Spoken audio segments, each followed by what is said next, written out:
Komura est laid, maladroit et un loser total pour la fille qu'il assied à côté en classe. Cependant, puisque ses parties ne sont pas encore pleinement descendues, il peut seulement imaginer certaines situations avec elle plutôt que de simplement essayer de devenir ami. Quand elle oublie ses lunettes un jour, cette vierge certifiée doit l'aider. Quand il entre en classe, il remarque Mia, sa crush, qui scrute ses yeux et réalise qu'elle paraît encore plus mignonne sans ses grosses lunettes. Alors qu'il s'installe et qu'il simpe intérieurement, elle se tourne vers lui et lui dit de ne pas s'inquiéter de son expression colérique, car elle a oublié ses lunettes et a les yeux d'un lapin sans ailes. Komura se demande comment elle est arrivée à l'école sans être renversée par une voiture, si elle est aussi visuellement déficiente, et décide de l'appuyer pour la journée. Elle lui demande ensuite de l'aider à choisir son livre d'histoire, mais dès qu'il se rapproche d'elle, il se fige, car il n'a jamais été dans le domaine personnel d'une fille avant. Alors il lui tend son livre au lieu de l'aider. Mia se rapproche pour partager, et le faible Komura lutte pour rester calme, respirant la même air qu'elle. Au début de la classe, Mia peine à lire même avec ses yeux fixés sur les pages, et Komura décide qu'il adorera ce livre une fois chez lui. Il est heureux que la fille, qui ne connaissait même pas son existence, soit si proche de lui, physiquement du moins, mais il s'inquiète qu'elle puisse l'oublier une fois qu'elle pourra voir à nouveau. Alors qu'elle se rapproche de nouveau, la Vierge lutte pour se préparer mentalement à ce qui pourrait être son tout premier baiser. Continuez à rêver. Cependant, elle lui demande simplement son nom, disant qu'elle ne veut pas l'oublier plus tard. Il lui dit qu'il s'appelle Komura, et elle retourne immédiatement dormir. Plus tard, alors qu'il se souvient de quel point ses yeux de Mia sont beaux, Komura la trouve près des casiers, faisant des yeux squint à lui. Elle lui demande qui il est, et il explique qu'il est l'homme qui était imprégné de ses phéromones pendant toute la journée, en étant assis à côté d'elle. Elle l'identifie instantanément, et explique que son problème actuel est que ses chaussures lui semblent un peu trop grandes autour de ses pieds. Komura réalise qu'elle porte ses chaussures par erreur, et jurait qu'il ne les lavera plus jamais. Mia explique qu'en ouvrant son casier, elle n'a pas reconnu ses propres chaussures. Donc elle a vérifié plusieurs casiers avant de trouver ceux qui ressemblaient aux siens. Lorsqu'il vérifie son casier, il trouve une grenouille glissante sur le dessus de ses chaussures et lui dit de regarder ailleurs un peu. Après avoir envoyé la grenouille loin, il les lui apporte, mais Mia comprend qu'il y avait une grenouille dans le lot quelque part. De toute façon, elle l'aimait malgré un peu de dégoût. Pendant ce temps, Komura ressent une vague de plaisir lorsqu'il met ses pieds dans ses chaussures, toujours chaudes grâce à ses pieds précieux ayant été dedans. Il propose ensuite de nouer ses lacets, Mia s'excuse pour lui causer tant de problèmes, promettant de le rembourser un jour. Mais Komura pense déjà qu'il lui a payé avec une vue exclusive, juste en haut de sa jupe, mais il garde cela pour lui. Juste alors, elle se rapproche de lui, et tandis que le timide commence à paniquer, elle dit qu'elle ne veut pas oublier son visage. Il se révèle que Mia habite très près de l'école, ce qui explique pourquoi elle n'est pas morte sans ses lunettes. Komura pense à cela la nuit et souhaite que Mia oublie à nouveau ses lunettes. Le lendemain, il la trouve sans ses lunettes et réalise que les dieux du développement de l'intrigue ont entendu sa prière. En écoutant de plus près, il apprend qu'elle a accidentellement foulé ses lunettes et les a brisées, ce qui le fait se demander s'il est secrètement une sorcière qui l'a maudite. Pendant la classe de gym, Mia insiste pour jouer au volleyball, malgré d'avouer qu'elle ne voit rien, ni la balle, ni ses adversaires. Komura améliore son jeu de simp et jure qu'il arrêtera toutes les balles dirigées vers Mia. Elle se cache derrière lui, mais avec son corps collé contre le sien, Komura perd complètement son efficacité et est éliminé en premier. Plus tard, lorsqu'un professeur de physique à la copie de Saitama enseigne, Komura voit Mia endormie et jure de l'étudier pour eux deux. Soudain, le professeur de Saitama remarque qu'elle dort et commence à la crier pour la réveiller. Komura essaie de l'aider en la secouant pour la réveiller, mais réalise que sa main n'est pas prête à perdre sa virginité juste maintenant. Finalement, il se sacrifie et dit au professeur que Mia ne voit pas très bien, donc elle lit simplement son livre de texte à proximité. L'idiot y croit et la laisse tranquille.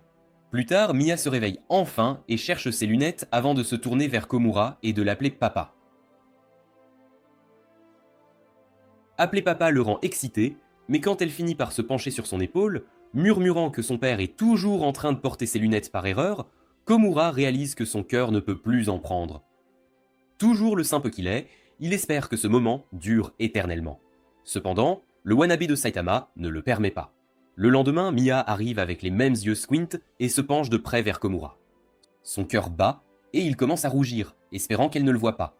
Cependant, elle murmure qu'elle connaît maintenant ce qu'il a l'air et continue de rejoindre ses filles, révélant qu'elle porte des lentilles de contact. Quelques jours plus tard, la chance de Komura brille à nouveau et il obtient une occasion unique de servir le déjeuner avec Mia, qui a à nouveau oublié ses lunettes. Pour une raison quelconque, personne ne questionne pourquoi une personne aveugle est de service, même lorsqu'elle sert des portions suffisantes pour nourrir un cheval. Alors qu'elle fait tout pour faire faillite à l'école, Kamira félicite sa beauté dans son costume de cuisinier. Il demande même s'il pourrait servir la soupe à sa place, mais elle refuse, disant qu'elle peut le faire elle-même, bien qu'elle clairement ne puisse pas. Plus tard, pendant qu'elle sert une portion mince à un pauvre perdant, Mia dit qu'elle est faim aussi, ce qui fait Komura se demander si elle aime la soupe. Elle dit oui et demande si lui aussi l'aime, à quoi il répond qu'il préfère la currier.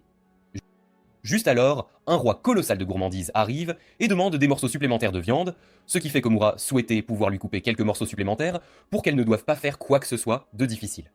De l'autre côté, elle demande si elle pourrait lui donner des pommes de terre supplémentaires, ce qu'il accepte.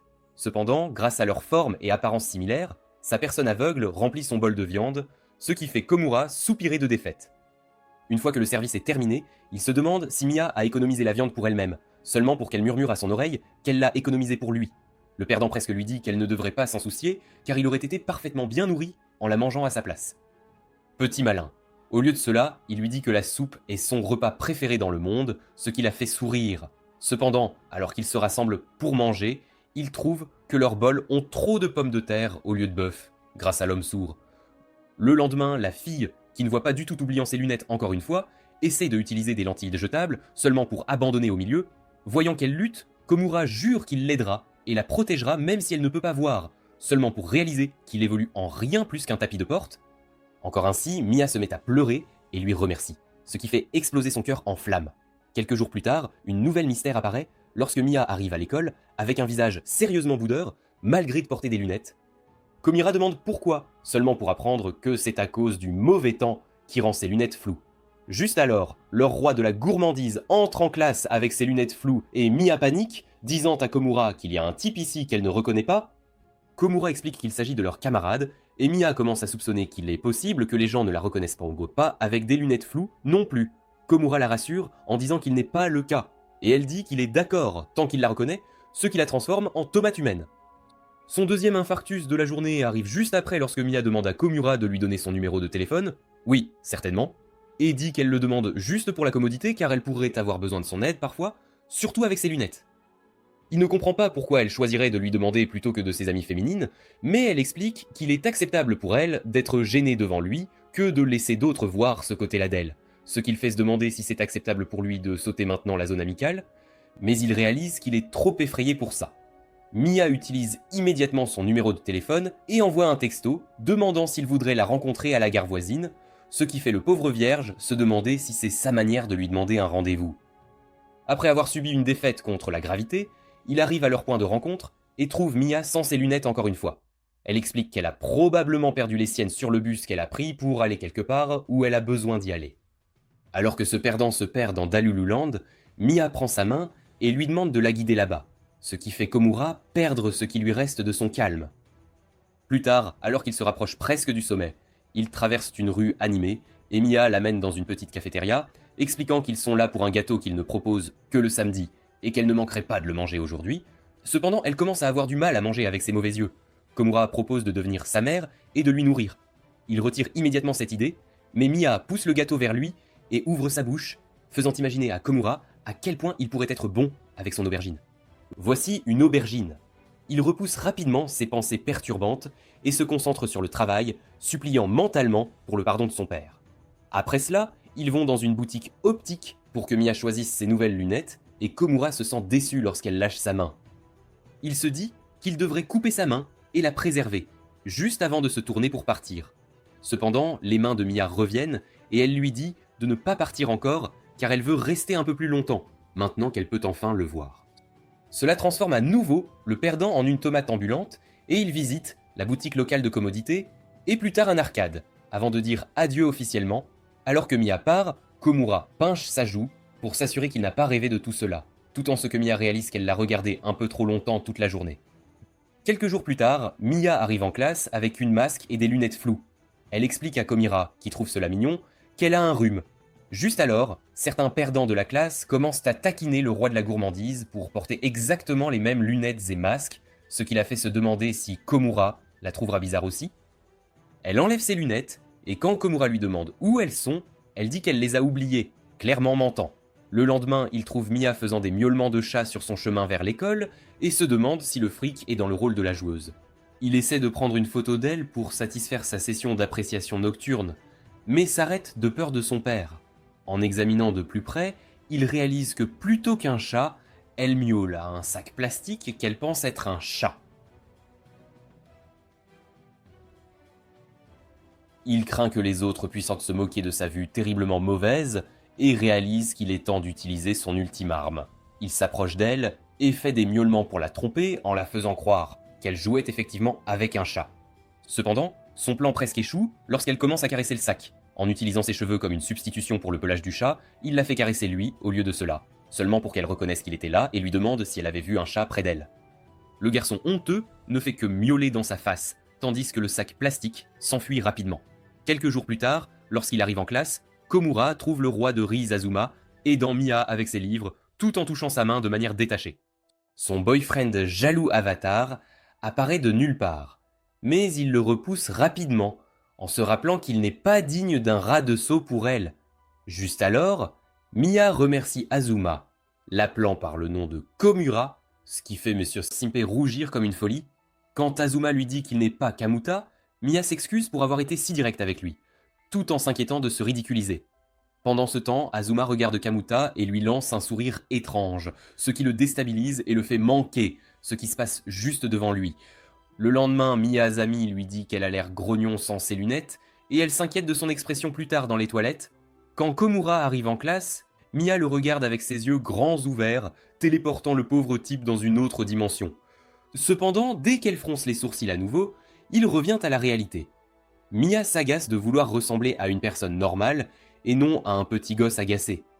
Mais Komura ne l'écoute pas, et de la maison à la maison, il ne fait que s'imaginer ses yeux Kermit. Le lendemain, pour une fois, Mia n'oublie pas ses lunettes, et demande à Komura de jouer à la chaîne de mots avec elle. Initialement, il va facile, mais ensuite, elle lui demande de l'être plus dur, mais qu'il le fasse, parce qu'autrement elle ne s'améliorera pas. La réalisation qu'elle a peut-être un côté soumis le rend excité, et il commence à jouer à nouveau, cette fois en la défiant. Ce soir-là, alors que Komura nettoie l'étude de la classe avec Mia et quelques tiers inutiles, un insecte détesté de la vermine apparaît derrière Mia, faisant le simp se demander comment la sauver. Il calcule qu'en lui annonçant ouvertement sa présence, elle paniquerait, donc il lui demande de venir plus près de lui. La petite masochiste franchit toutes les limites de l'amitié et se rapproche de lui. Et juste quand Komura pense qu'il ne pourrait pas être plus chanceux, la déesse de la chance hurle à l'insecte, faisant Mia sauter dans les bras de l'ultra-simp, lui donnant un infarctus cardiaque. Ce soir-là, lorsqu'il entre en classe, la princesse démente lui dit qu'elle a oublié ses lunettes, encore une fois, tout en ce que ses lunettes reposent sans mot sur sa tête. Je veux dire, combien d'imbéciles pouvez-vous être, Niga ? Quand Komura lui en parle, elle tend la main et les fait tomber, lui offrant une honneur et une opportunité sans égale, la chance de les toucher. Cependant, dès qu'il les ramasse, il remarque que Mia fait une moue et se demande si c'est parce qu'elle est prête à l'embrasser, seulement pour réaliser qu'elle veut qu'il lui remette ses lunettes. Cela reste également stimulant pour le vierge, qui se transforme en une boule rouge chaude après. Le lendemain, Mia, aveugle, tombe sur une lettre d'amour et demande à Komura de lire le nom de l'expéditeur pour elle, seulement pour réaliser qu'il est adressé au seul et unique seigneur Riz Azuma. Il lui dit que le nom de l'expéditeur n'est pas écrit dessus, et elle le prend, entrant directement dans leur classe. Ce débile le lui donne devant toute la classe.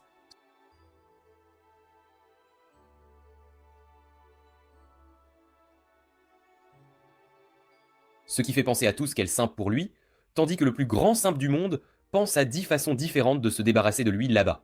Sa volonté de vivre plonge encore plus bas lorsque les amis de Mia viennent et demandent à Mia si elle aime Azuma, et le crétin dit qu'elle aime.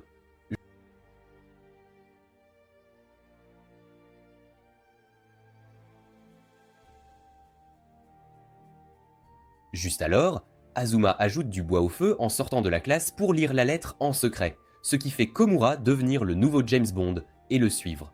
Cependant, ses compétences de spionnage professionnel sont inférieures à celles d'un amateur lorsqu'il trouve Azuma souriant devant la lettre.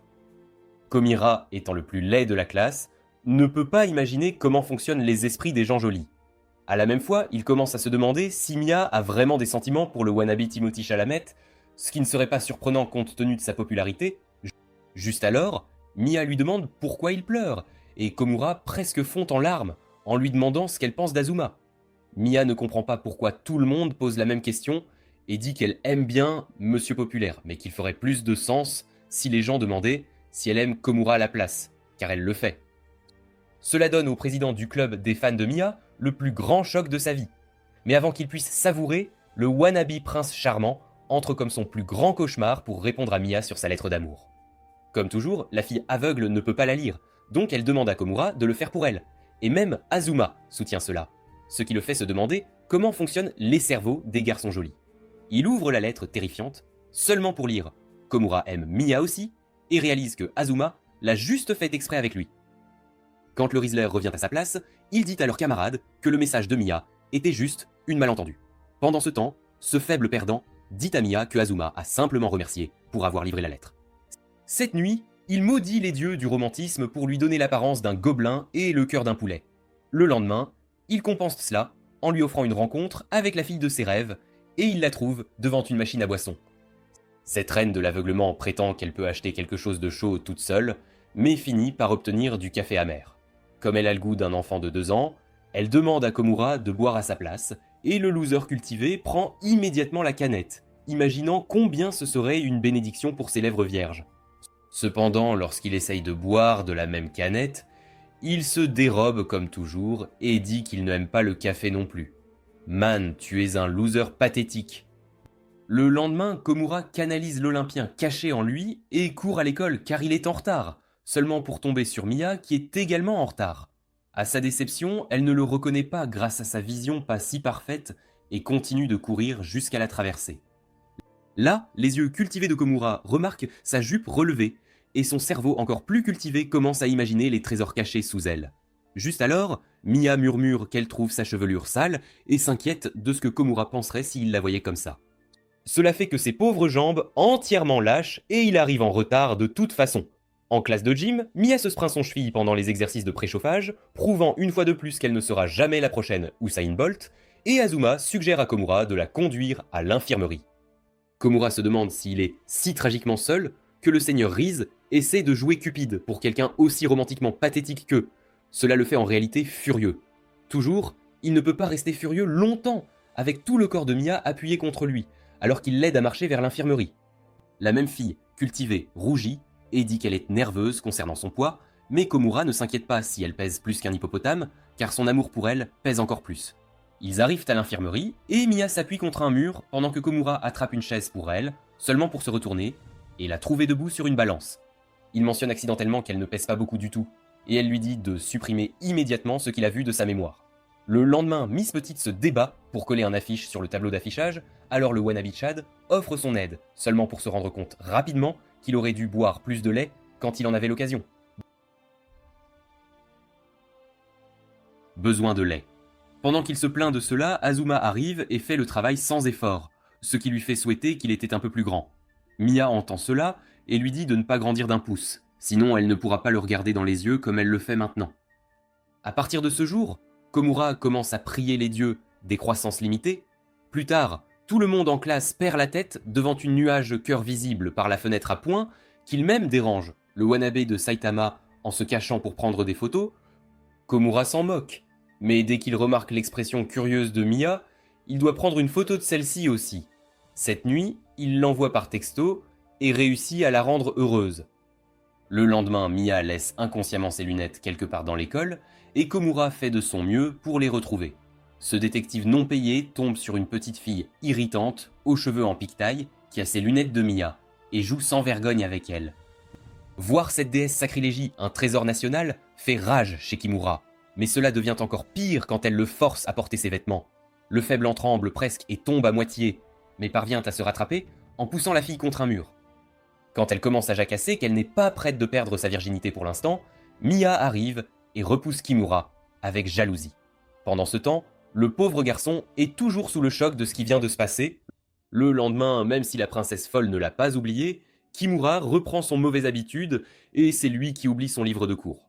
Lorsqu'il demande s'ils peuvent partager, Mia s'approche avec enthousiasme et mentionne combien leurs visages sont proches lorsqu'ils partagent leur livre, transformant Kimura en tomate humaine une fois de plus. 1 ou 2 jours plus tard, Sigma Sigma Sigma, qui évolue lentement, obtient un deuxième rendez-vous avec Mia chez l'opticien et elle explique qu'il est là pour l'aider à choisir de nouvelles lunettes.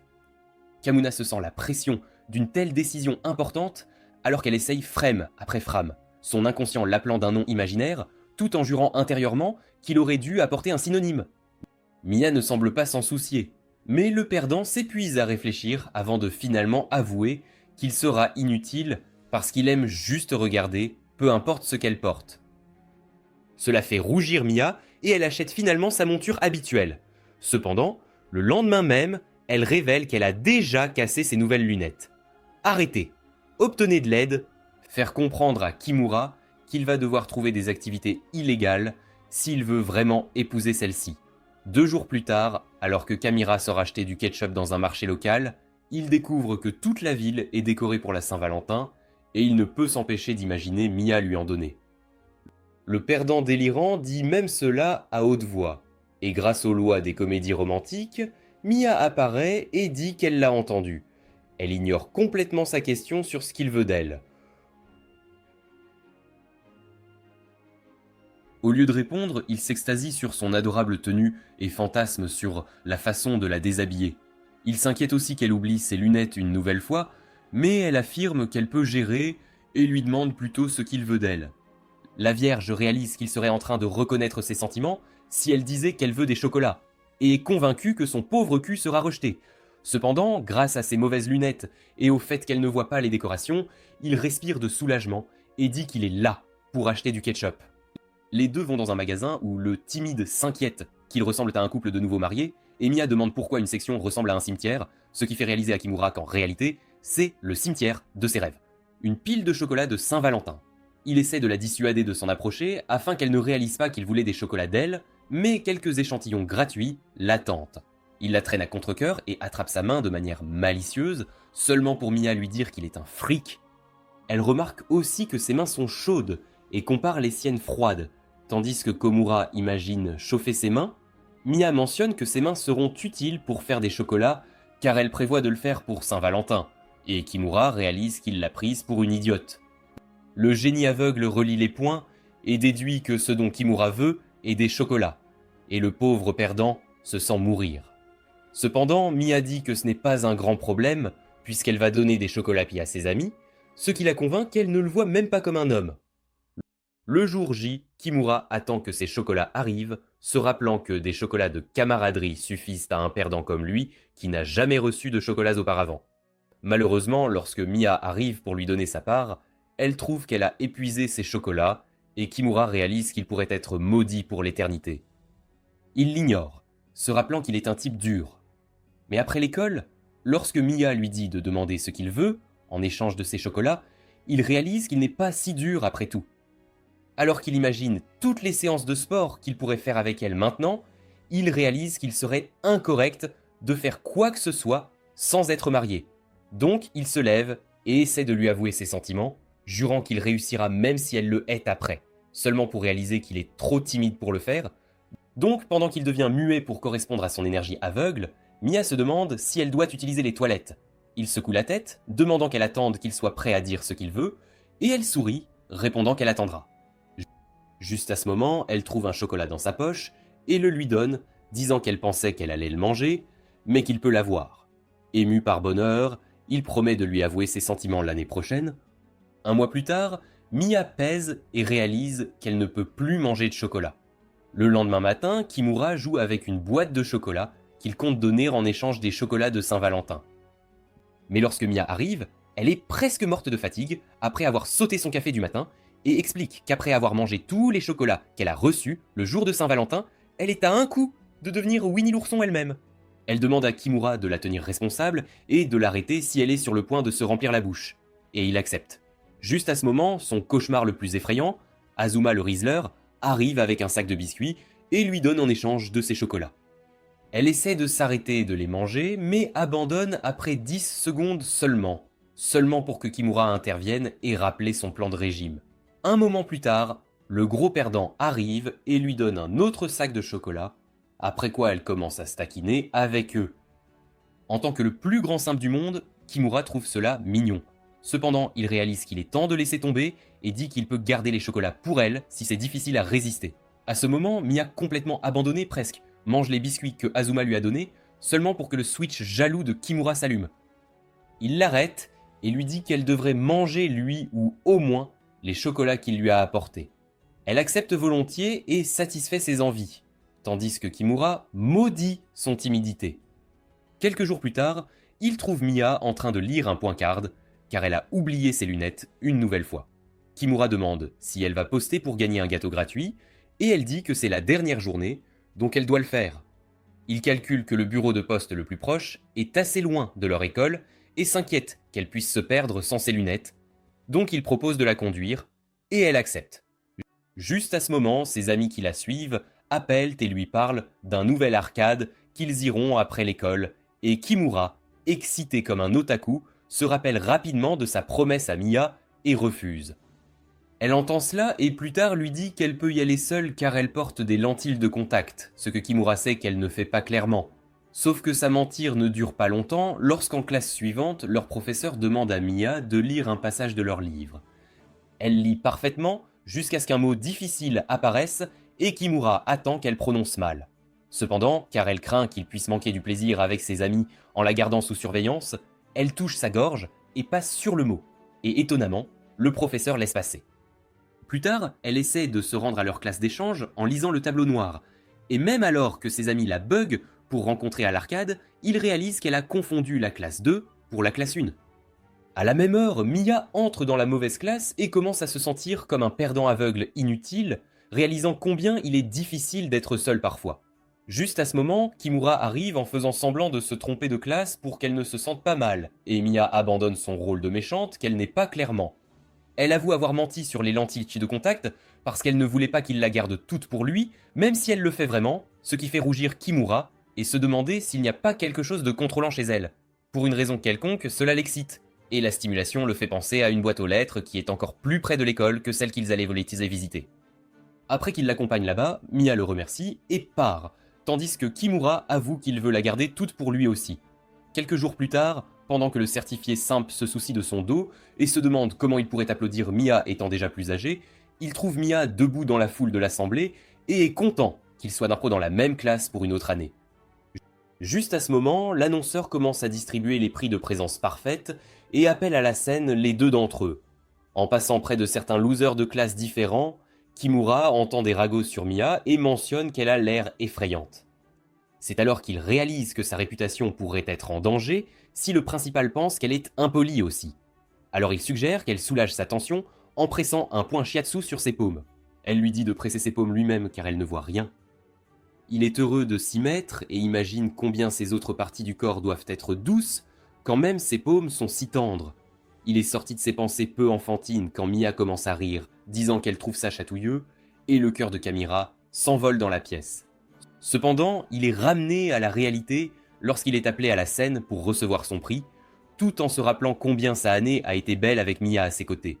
Plus tard, ils récupèrent tous leurs nouveaux sièges dans la classe, et Kimura prie 4 dieux différents qu'il puisse à nouveau s'asseoir à côté de Mia.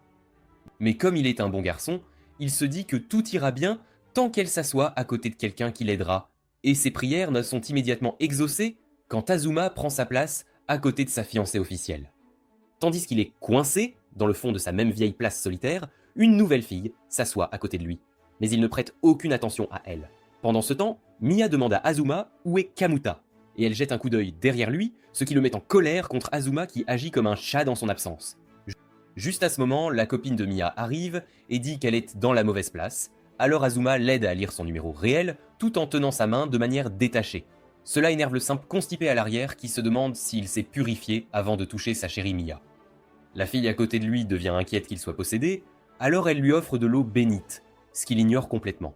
La nouvelle colocataire de Mia s'avère être Sumia, la fille insupportable de précédemment, mais Kimura se persuade que c'est ok car elle aidera Mia. Juste à ce moment, Mia jette un coup d'œil derrière lui et le mec devient nerveux, jusqu'à ce qu'il finisse par prêter attention à la nouvelle fille et se présente. Mia se demande si elle le trompe, mais l'ignore, tandis que la nouvelle fille est convaincue que Kimura a une grave casse-cou. Finalement, elle se lasse de l'ambiance étrange et monte à la rencontre de Mia, demandant si elle peut échanger de place pour éviter que Kimura ne se casse le cou. Mia accepte immédiatement et retourne dans sa place précédente, expliquant qu'il est mieux pour elle de s'asseoir ici car premièrement, elle peut facilement s'endormir, et deuxièmement, elle ne regardera pas derrière elle toutes les 2 minutes. Lorsqu'il entend cela, Kimura a un infarctus et commence à se demander s'il doit vérifier son audition.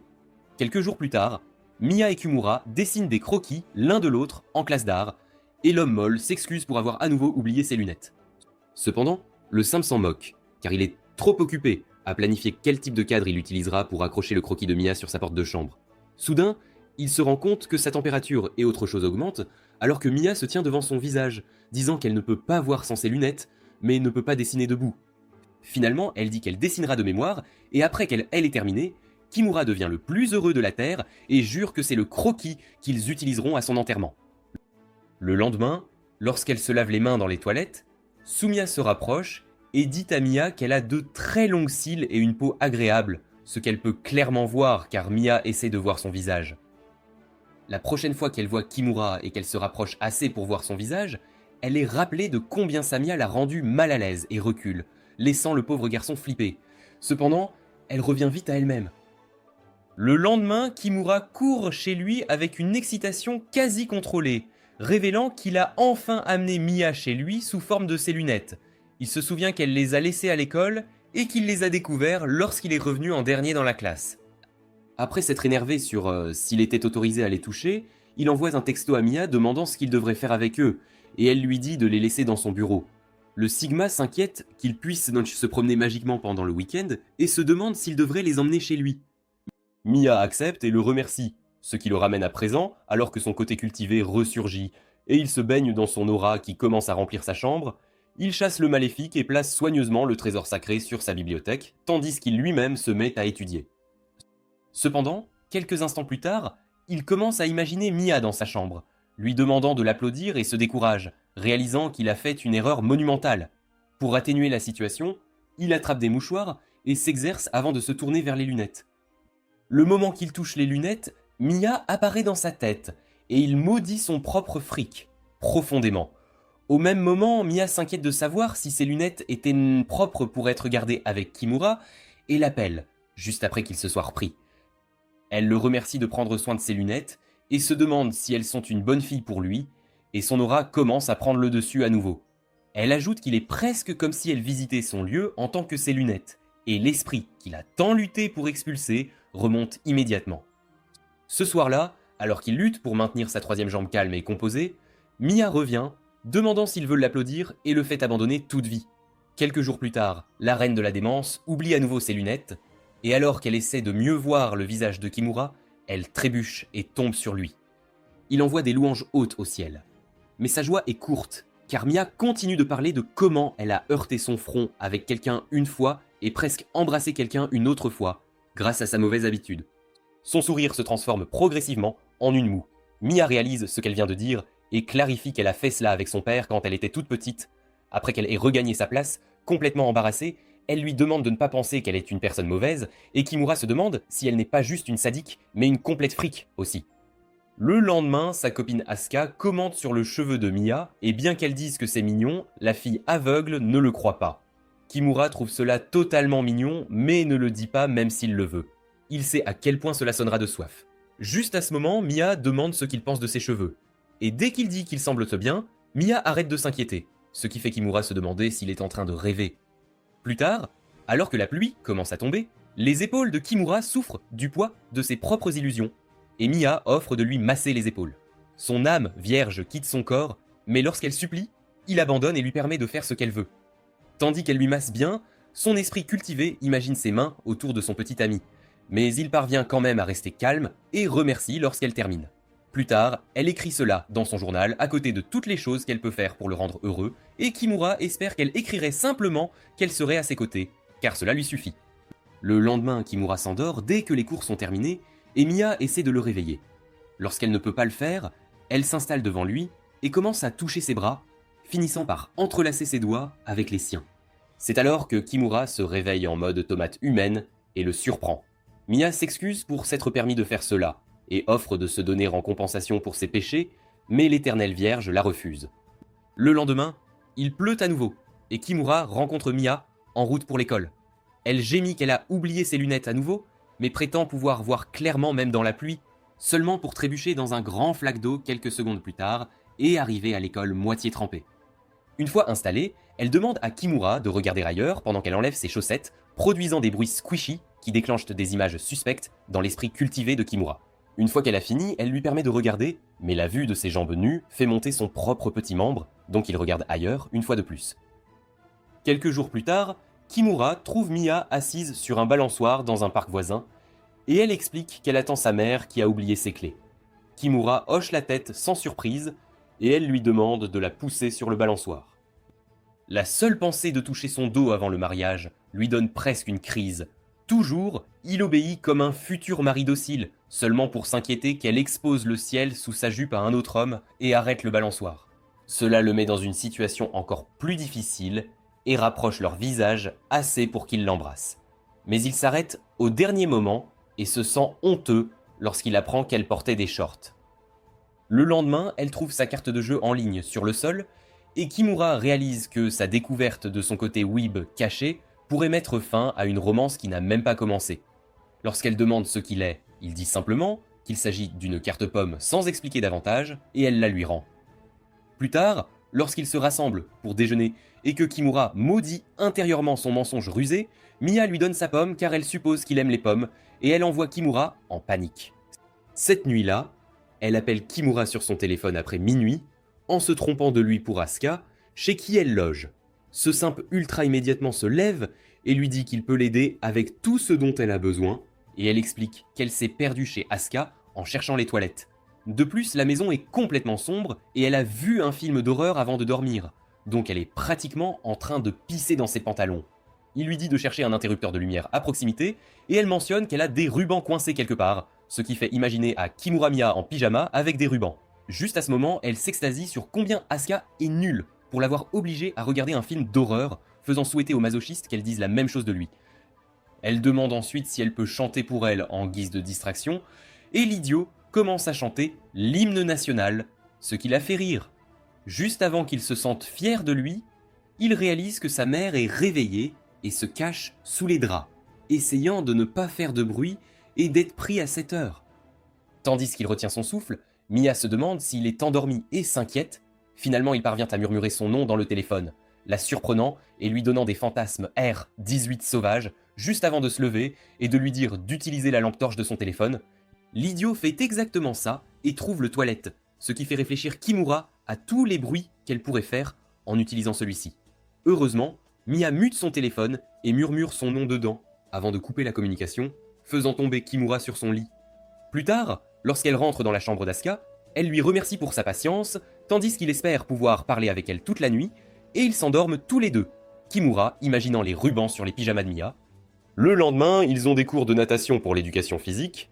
Kimura s'inquiète de savoir comment Mia nagera sans ses lunettes. En pensant à cela, il la fixe sans y penser, alors qu'elle met ses lunettes de plongée, et réalise que celle-ci pourrait avoir des verres correctifs. À ce moment-là, son meilleur ami cultivé, Yasaka, lui dit qu'il comprend, mais qu'il ne devrait pas regarder si intensément une fille. En même temps, Asuka raconte à Mia combien Kimura l'admire depuis loin, ce qui fait rougir Mia. C'est alors qu'il réalise qu'il a tout foiré et risque de se retrouver en tête de liste des frics préférés de Mia.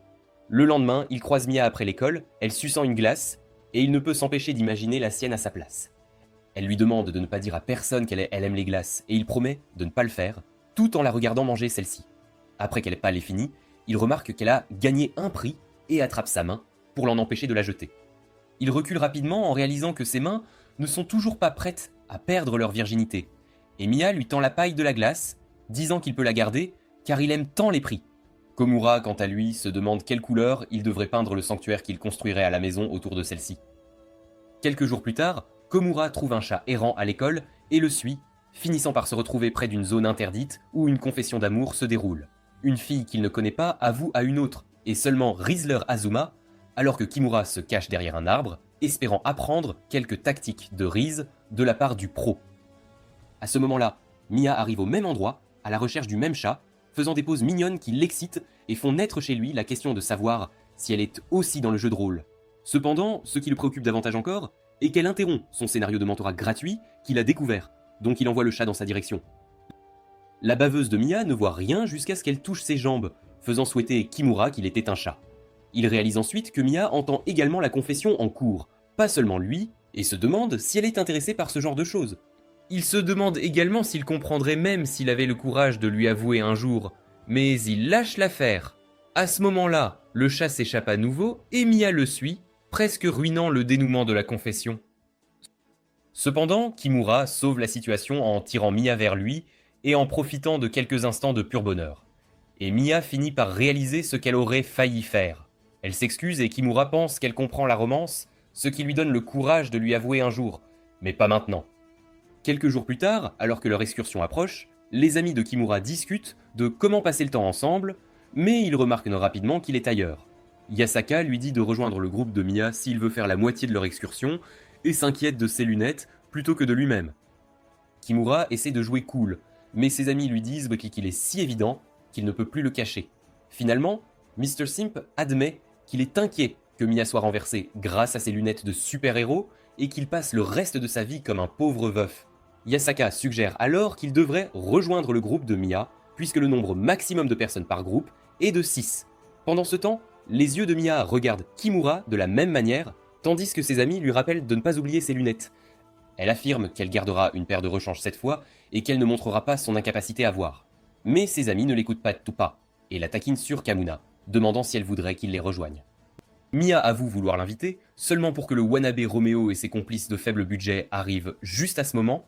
Voyant cela, Asuka commence à bavarder sur la façon dont Mia tend à être négligente lors des voyages, en étant une dépensière imprudente, et dit qu'elle a besoin de quelqu'un comme Kimura pour la surveiller. Mia rougit et lui dit qu'il n'a pas besoin de le faire s'il ne veut pas, mais Kimura dit qu'il serait ravi de nettoyer après elle, parce que c'est ce que les Simps font. Plus tard, Kimura dit à Mia qu'il a rejoint son groupe, parce qu'il voulait profiter du voyage avec elle, ce qui fait sourire Mia et lui dire qu'elle veut la même chose. Ce soir-là, après avoir emballé ses lunettes de rechange et son sac, Mia s'allonge, seulement pour imaginer le visage de Kimura et finalement avoir du mal à s'endormir. Le lendemain, Kimura arrive en retard à l'école après s'être endormie trop longtemps en rêvant de Mia et demande où elle est. Elle arrive juste à ce moment et révèle qu'elle s'est cassé les lunettes en venant ici, mais rassure tout le monde qu'elle a encore sa paire de rechange. Lorsque le groupe monte dans le bus, les phéromones de Komura commencent à trahir à nouveau, ce qui empire lorsque Mia lui dit qu'elle est impatiente de partir. Mais ce qu'il entend est qu'elle veut l'épouser. À ce moment-là, Asuka commence à partager comment Mia avait acheté une paire de lunettes sans verre juste parce qu'elles étaient mignonnes, en lui disant de garder un œil sur son portefeuille. Pendant ce temps, Mia met ses légendaires lunettes de rechange, seulement pour réaliser qu'elle a pris les faux, mais elle feint de voir pour ne pas inquiéter personne. Cela ne passe pas inaperçu pour Kimura, qui est un maître chasseur dédié uniquement aux expressions faciales de Mia. Il sait totalement qu'elle ne voit rien pendant qu'ils sont au musée, et elle se bat pour écrire son rapport, ce qui le fait se demander comment il peut l'aider. À ce moment-là, Mia trébuche et tombe aveugle, seulement pour que Kimura la sauve et gagne un contact intime avec ses mini-melons. Tandis qu'il rougit et se demande pourquoi les dieux du hasard sont si gentils avec lui aujourd'hui, il remarque les modèles réduits des expositions et dit à Mia qu'ils pourraient être plus faciles à voir pour elle. Elle réalise qu'il savait depuis le début qu'elle portait des lunettes et s'excuse pour être une idiote inutile, seulement pour que Kamira dise qu'il aime quand elle compte sur lui. Et alors qu'il maudit ses ancêtres pour lui avoir donné une grande bouche, Mia le regarde, lui remercie, puis elle lui dit de partir. Cependant, le karma frappe rapidement, et Mia se perd en allant retrouver ses camarades de classe. Alors qu'elle s'installe quelque part sous une pergola, Kimura la trouve, seulement pour qu'elle éclate en sanglots et mentionne qu'elle ne veut plus la déranger. Kimura panique et lui dit que ce n'est aucun problème, mais réalise que ces mots ne la touchent pas pour l'instant, donc il lui laisse pleurer le cœur à cœur d'abord. Après cela, il lui dit que chaque jour, il souhaite qu'elle oublie ses lunettes parce qu'il aime qu'elle compte sur lui. Cela la fait finalement arrêter de pleurer, tout en Kimura s'inquiétant qu'il ait peut-être trop insisté avec son besoin excessif, et encore pire, après son petit discours dramatique, tout ce qu'elle fait est l'ignorer. Mais ensuite, Il est complètement dément quand elle saisit soudainement sa main sur le bus et lui dit qu'il est beaucoup trop gentil pour aimer toutes les pires choses d'elle. Elle lui avoue également qu'elle est heureuse malgré ce qu'il peut penser, et le simp se sent soulagé qu'elle ne l'haïsse pas. Le lendemain, Mia répète ces événements dans sa tête, et bien qu'elle aime la manière dont elle est traitée par Kimura, elle jure de résoudre ses problèmes elle-même. Comme elle a à nouveau oublié ses lunettes, elle commence par utiliser des lentilles jetables pour la journée, malgré le fait qu'elles lui semblent sales et inconfortables. C'est alors que Kamida arrive et s'excuse d'avoir agi comme un total weirdo hier. Mais elle lui dit que c'est ok, et qu'elle porte des lentilles aujourd'hui pour ne pas avoir à le déranger. Cela le rend complètement silencieux, et bien qu'il lui dise que tout va bien, Mia sent que quelque chose cloche. Plus tard, lorsqu'elle passe du temps avec ses amis, ils lui disent qu'il est ok de compter sur Kimura, car il semble être un masochiste qui aime jouer le rôle d'assistant personnel. À ce moment-là, Asuka reçoit un message de Yosaka sur son téléphone et commence à rougir comme un idiot amoureux, ce qui fait réfléchir Mia sur quand elles sont devenues si proches. Quand elle part répondre à lui, son autre amie devient une fangirl agaçante et célèbre, la première amour d'Asuka. Mia ne comprend pas tout de suite, donc elle explique comment son amour est différent de celui que les amis ressentent les uns pour les autres et est d'une certaine manière spécial. Mia a encore du mal à s'en emparer. Mais avant qu'elle puisse tout assimiler, elle rencontre à nouveau Kimura.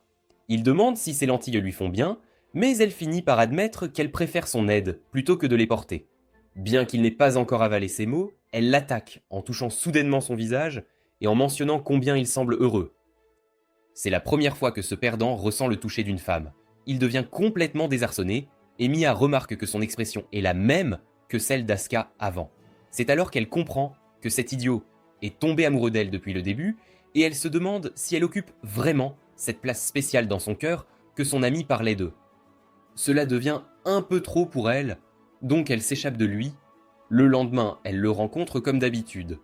En fait, elle rit plus souvent, et même coiffée d'un joli style. Quand Kimura propose de partager son manuel avec elle, elle accepte et le regarde de près, seulement pour rougir et s'enfuir. Il se demande si elle est toujours secouée par le cerveau endommagé, causé par ses lunettes fausses lors de la sortie de terrain. Soudain, Sumiya arrive avec son visage laid et demande à Kimura s'il embrassait Mia tout à l'heure, endommageant son cerveau aussi. Higuchi, la nouvelle fille, vient à son secours et dit à Sumiya que Mia était simplement se rapprochant de lui, comme d'habitude. La fille agaçante y croit et laisse Kamira tranquille. Mia entre juste à ce moment et voit Kimura chercher comment ses ragots vont affecter la réputation de Mia. Elle interprète la situation de travers, pensant qu'il a les yeux sur Sumiya, ce qui empirera quand il ment qu'il a un rhume pour qu'elle le maintienne à distance. Cependant, puisque Mia n'est jamais celle qui recule devant un triangle amoureux, elle sort un masque et lui dit de le porter à la place, juste pour qu'elle puisse rester collée à lui toute la journée. Le reste de la journée passe avec Mia, essayant de se souvenir de tous les moindres détails du visage détestable de Kimura et Sumiya, créant sa propre romance romantique à leur sujet. Même pendant l'éducation physique, le troisième roux continue de déranger Kimura, demandant pourquoi ils n'ont pas encore applaudi, et Mia se met tellement en colère qu'elle doit trébucher et tomber sur une balle pour attirer l'attention de Kamura. Il la conduit à l'infirmerie, avec certains des mots de Sumiya et des images inappropriées de Mia dans son esprit cultivé. Toujours inquiet pour sa réputation, il demande immédiatement s'il devrait retourner au terrain de sport, mais Mia l'ignore et demande ce qu'il aime faire dans son temps libre. Il dit qu'il aime jouer aux jeux vidéo, mais se demande pourquoi elle est soudainement si intéressée. Elle dit qu'elle veut simplement parler à lui parce qu'il a été en train de tromper Sumiya toute la journée, mais ce blockhead suppose que c'est parce qu'elle avait besoin de son aide car elle n'avait pas ses lunettes, et qu'il n'était pas toujours là pour elle. D'autre part, comme si Mia ne pouvait être plus évidente, elle demande à Kimura si elle peut voir son visage au moins une fois par jour parce qu'elle ne peut vivre sans. Et cet idiot suppose que c'est parce qu'elle se sent mieux en voyant son visage laid. Étant le PDG de la fondation charitable Khmer, il lui dit qu'elle peut le regarder autant qu'elle veut, mais quand elle commence à travailler, il ne peut s'empêcher de sentir de l'anxiété. Mia, de son côté, semble être la plus heureuse qu'elle a été toute la journée. Ce soir-là, après avoir terminé leur tâche de nettoyage, Mia demande s'ils peuvent marcher ensemble. Mais avant que Kumuda puisse danser avec Joy, il remarque que ses cheveux sont coincés dans le casier et son cœur s'arrête. Il presque une crise cardiaque quand elle attrape ses cheveux et commence à les tirer, expliquant qu'elle peut soit les couper ou rester ici toute la journée.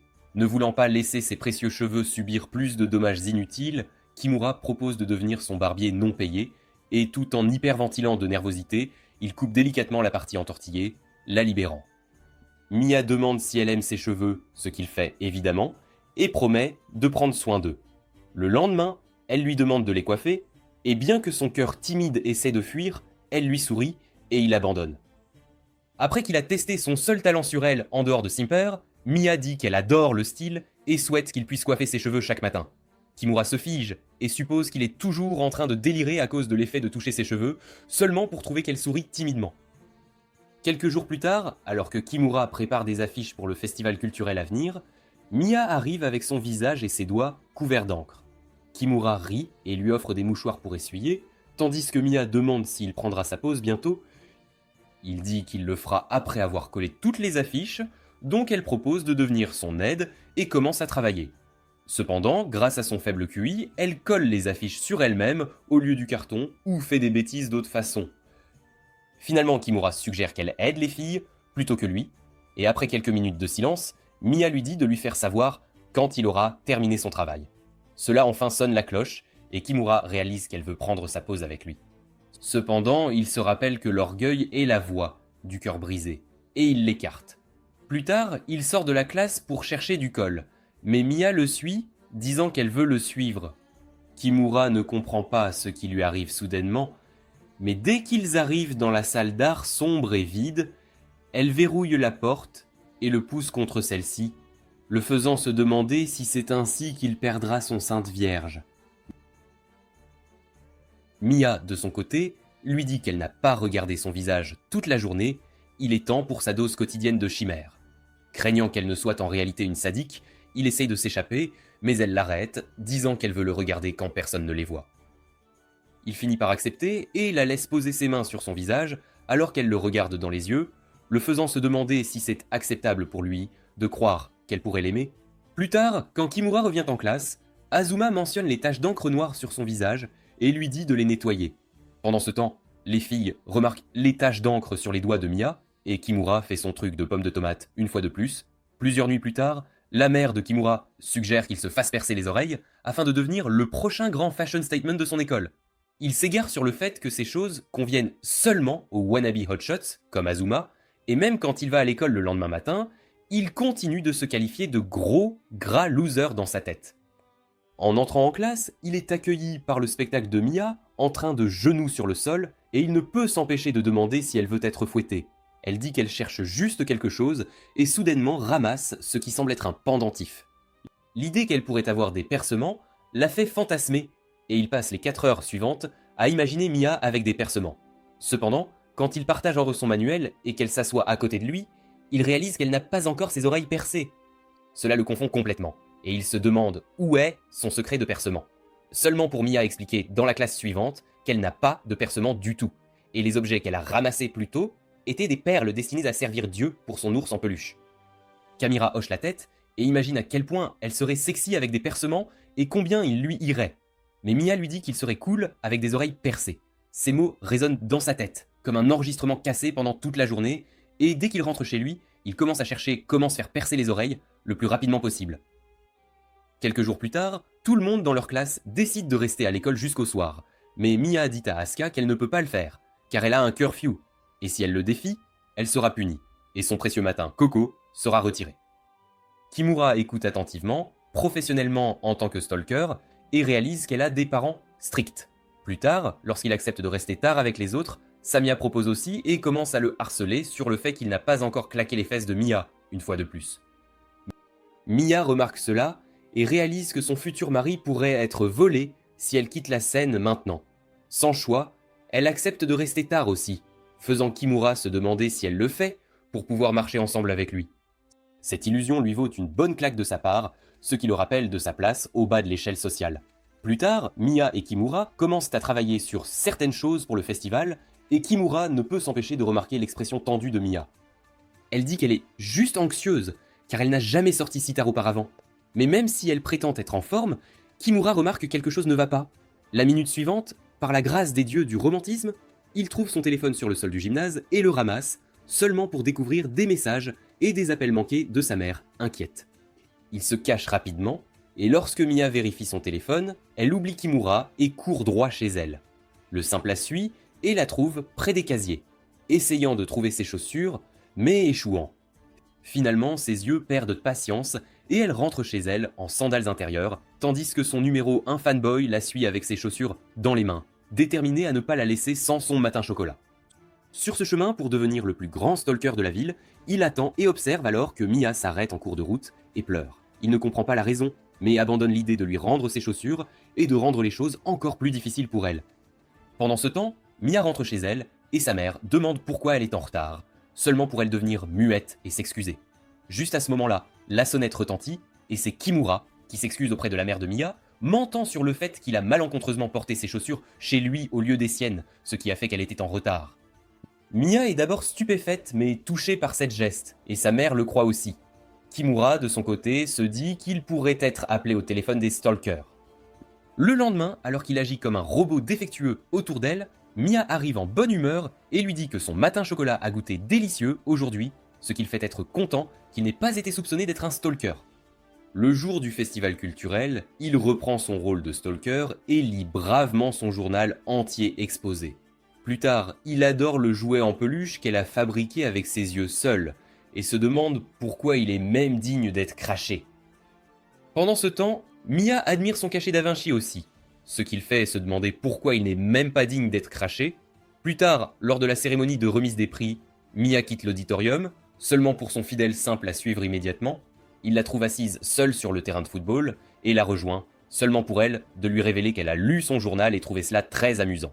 Kimura dit qu'il a lu le sien aussi et l'a aimé, seulement pour être surpris quand elle soudainement pose sa main sur son visage.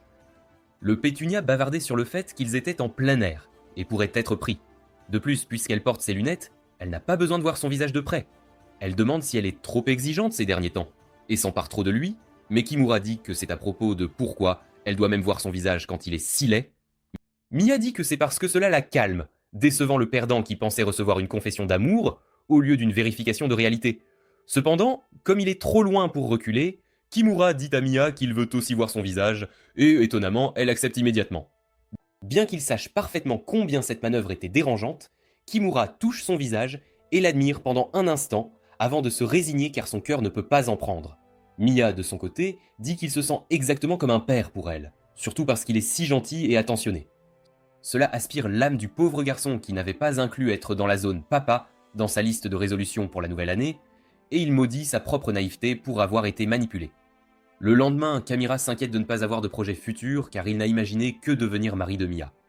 Tandis qu'il essaie de remplir un questionnaire de planification de carrière, Mia, assise juste à côté de lui, demande s'il peut partager ses projets futurs avec lui au lieu et révèle qu'en maternelle, elle voulait être la Marie de son père.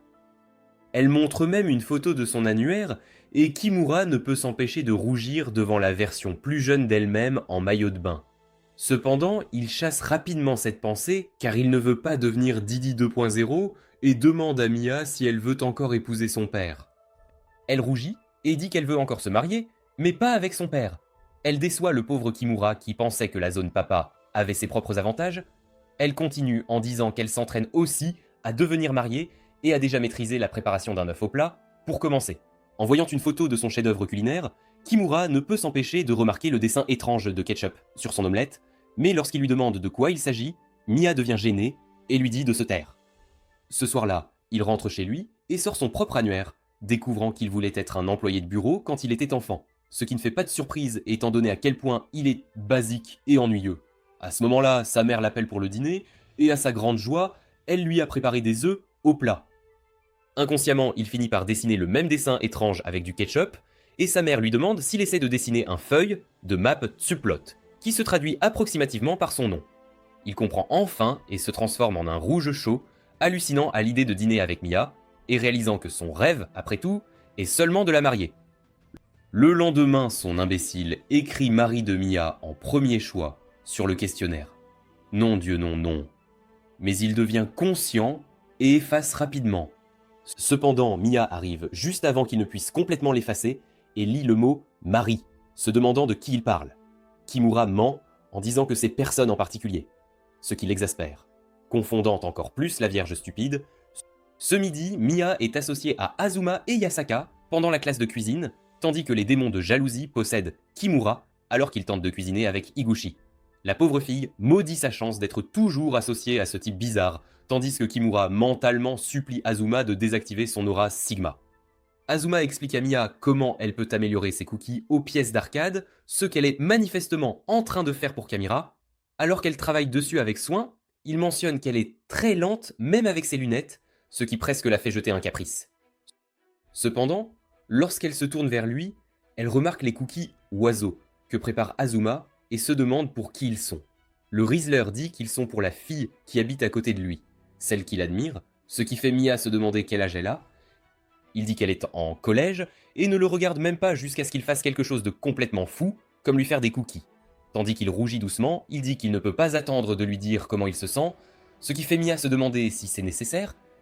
Azuma dit que c'est nécessaire, sinon leur aimer pourrait être volé par quelqu'un d'autre, et Mia commence enfin à comprendre le concept de relation. Plus tard, lorsqu'elle dit au revoir à Azuma en classe, l'âme de Kimura commence à se désintégrer, et ses amis se demandent de quelle intrigue elle parle avec le bel homme de leur classe. Mia mentionne qu'il est mature et grand, et Kimura décide que c'est la fin pour lui. En prenant une petite retraite afin de ne pas commencer à pleurer, Mia court après lui et le rattrape quelques blocs plus loin de l'école. Il remarque qu'elle souffle, ce qui lui donne des images suspectes, mais il se ressaisit rapidement et lui donne de l'eau. Pendant qu'elle boit, Mia mentionne que Azuma l'a appelée une lente, et l'exécution de Kimura commence à mal fonctionner à nouveau. En essayant de partir, Mia le retient et lui donne les cookies qu'elle a fait, expliquant qu'ils sont des pièces d'arcade, pas des boutons. Alors qu'il commence à les manger, Mia devient nerveuse et dit qu'elle voulait qu'il ait les cookies et s'inquiète d'être idiote et lente. Mais Kimura crache un long et fort discours sur ce qu'elle est incroyable et que Azuma peut aller se faire foutre.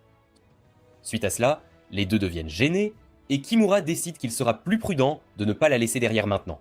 Ce soir-là, il a 18 visions de Mia en maillot de bain et il se nettoie l'esprit en regardant ses propres photos d'enfance, dont la moitié sont un désastre.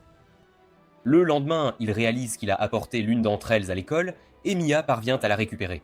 Cependant, puisqu'elle a oublié ses lunettes une fois de plus, ses mauvais yeux ont du mal à distinguer la photo. Quand elle s'approche de la photo de plus en plus près de son visage, elle l'embrasse accidentellement, ce qui, selon Kimura, la transforme en trésor national. Plus tard, Mia demande si elles peuvent marcher ensemble à la maison, et l'emmène dans un parc voisin. De là, elle retourne chez elle pour récupérer ses lunettes, tandis que Kamira attend par les barres, se demandant si c'est leur deuxième date officielle. Il refroidit son esprit en tentant de monter les barres, car il ne peut pas encore monter Mia, tombant simplement sur son dos. Juste à ce moment, la fille revient avec une vue corrigée et demande s'il peut maintenant voir sa photo d'enfance. Kimura se laisse croire qu'elle pourrait peut-être le considérer comme son petit ami spécial et va chercher la photo, ne réalisant que la laisser à l'école parce qu'il se sentait peu méritant de la traiter de cette manière. Il s'excuse auprès de Mia et elle dit qu'il est d'accord tant qu'il lui montre demain. Elle demande ensuite pourquoi il est tombé dans la photo, apprenant qu'il essayait de faire un cabri. Excitée, elle lui demande de tenter de le faire maintenant. Mais lorsque le perdant essaie, il tombe de nouveau sur son derrière. Appelant tous les dieux sportifs en existence, il essaie une fois de plus et réussit cette fois-ci, tandis que Mia l'encourage en filmant. Elle court ensuite vers lui et prend une photo d'eux ensemble, lui demandant de ne pas la montrer à personne d'autre, ce qui fait Seth Einstein se demander pourquoi elle agit comme si elle l'aimait soudainement. Juste au moment où il cogite, Mia tente aussi un cabri, échouant. Mais c'est un succès total pour Kimura qui obtient une belle vue des sous-vêtements de Mia, à tel point que son nez coule. Le lendemain, Mia apporte ses lunettes fausses et demande à Kimura de les porter. Initialement, il refuse de jouer avec quelque chose de sacré, mais finit par céder à sa demande. Quand il l'aimait, elle lui dit de prendre une photo et de lui envoyer, car elle ne voit pas bien avec ses yeux pratiquement aveugles, mais il refuse car il ne veut pas que son objectif se casse en raison de l'horreur de l'ugly. D'autre part, Mia soupire et sort son casier de lunettes, découvrant qu'elle a accidentellement emmené ses vraies lunettes, ce qui la rend ravie. Elle les met immédiatement et commence sa rituel quotidien de regarder Kimura. Plus tard, lorsqu'elle partage leur livre de cours à nouveau, Kimura s'extasie sur ses cheveux et se demande comment ils sont si doux. Sa patience est mise à rude épreuve assez rapidement lorsque son amie qui veut être coiffeuse essaie un nouveau style sur ses cheveux et le fric sexuel intérieur de Kimura commence à devenir une fangirl. Cependant, il ne dit rien à haute voix, même lorsque Mia attend qu'il le fasse. Même pendant les cours de natation, elle essaie de garder ses cheveux hors de la pagaille. Mais le perdant ne comprend pas et continue de la regarder de loin, imaginant des scénarios cultivés, alors qu'il la regarde dans sa silhouette mouillée. Au cours de la pause déjeuner, une graine de riz s'attache à ses cheveux, et lorsqu'il le lui dit, elle est initialement excitée qu'il pourrait finalement la louer. Mais le pétunia stampe dans le moment, car il ne veut pas que le mot dérangé soit ajouté à sa liste déjà longue. Cependant, Mia devient furieuse et défait ses cheveux, faisant souhaiter à Kimura qu'elle les remette en place. Plus tard en classe, elle dort sur son bureau avec ses cheveux défaits, et après qu'il a admiré, il finit par glisser son cahier sous celui-ci, ne trouvant que qu'il est trempé. Mia se sent gênée et commence à remettre ses cheveux en place, mais Kimura mentionne son coiffeur, suggérant qu'il préférerait qu'elle les refasse. Après avoir revenu avec le même style, Kamira rougit et regarde ailleurs tandis qu'elle sourit, sachant qu'il aime, même s'il ne peut pas le dire. Ce jour-là, lorsqu'elles marchent ensemble à la maison, Mia demande à Kamira plein de choses sur lui, comme quel poisson il aime et quelles positions sont ses préférées. Pendant ce temps, l'idiot sans estime de soi déduit qu'elle est seulement avec lui parce qu'elle n'a probablement pas mieux. Après qu'elles ont dit au revoir, Kumura change de rôle du fiancé romantique pour de nouveau devenu un stalker possessif et trouve Mia parlant avec un certain gars aléatoire sur la rue. Il se présente comme Issei, un gars qu'elle connaissait en primaire, et après avoir remarqué son visage rougi autour d'elle, Kumuda prend congé, supposant que Mia avait déjà quelqu'un pour applaudir pendant qu'il jouait son rôle de père comme ami. Le lendemain, lorsqu'il partage son livre de cours avec Mia à nouveau, Kimura se demande si, un jour, Mia arrête de oublier ses lunettes, elle oubliera aussi de lui. Pendant ce temps, Mia essaie de se rappeler le visage d'Issei de sa mémoire démente. Un peu plus tard, elle dit à Kimura que Issei l'a moqué de ses lunettes en primaire et mentionne qu'il était exactement l'opposé de lui. Cela rend sa paranoïa encore pire alors qu'il commence à imaginer le jour où elle arrêtera de oublier ses lunettes et deviendra l'arrière-plan insignifiant qu'il est toujours. Ce midi, en rentrant de l'école, elle passe à nouveau par le parc local, mais puisque Mia n'a pas fait le même choix vestimentaire que la dernière fois, elle décide que les balançoires seraient une meilleure option que des cabris sur les barres. Elle grimpe directement dedans et dit à Kimura de la suivre, disant qu'il s'y intégrera parfaitement, étant donné sa taille de crevette. C'est encore un coup dur pour son estime de soi, mais il se remet rapidement lorsque Mia touche son visage et commence son rituel de regarder son visage. Après quelques minutes de le rendre chaud, elle lui dit de toucher aussi son visage, et il obéit, se demandant si c'est ce que font les amis.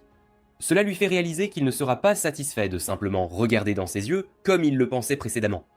Soudain, il s'éloigne et Mia sort son téléphone pour qu'ils regardent à nouveau leurs photos ensemble. La photo le fait se demander si elle se souviendra de lui aussi longtemps qu'elle aura quelque chose à regarder comme cette photo et il chasse son anxiété. Plus tard, lorsqu'elles disent au revoir, Mia lui demande de ne pas l'oublier pendant les vacances d'été, ce qui lui donne un sentiment de déjà-vu. Il attrape immédiatement sa main et dit qu'il veut la voir pendant les vacances, au moins une fois.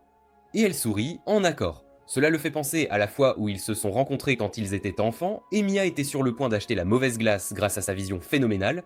Kimura l'a aidée, et elle lui a raconté comment un idiot de sa classe nommé Issei avait volé ses lunettes. Son père croyait qu'il l'avait fait, parce qu'il voulait être son mari, ou ainsi qu'elle l'a dit, et Kimura comprenait sa motivation, bien qu'il ne l'apprécie pas sa méthode. Avant de partir, elle lui dit qu'il est gentil, exactement comme son père, donc peut-être qu'un garçon comme lui devrait devenir son mari, et elle laisse Kimura avec ses commentaires sous ses messages pour confondre ces faibles qui ne sont pas arrivés aussi loin. Veuillez liker, vous abonner et vérifier l'un de nos autres vidéos intéressantes ici, à l'écran. Restez génial. Restez Annie Geek.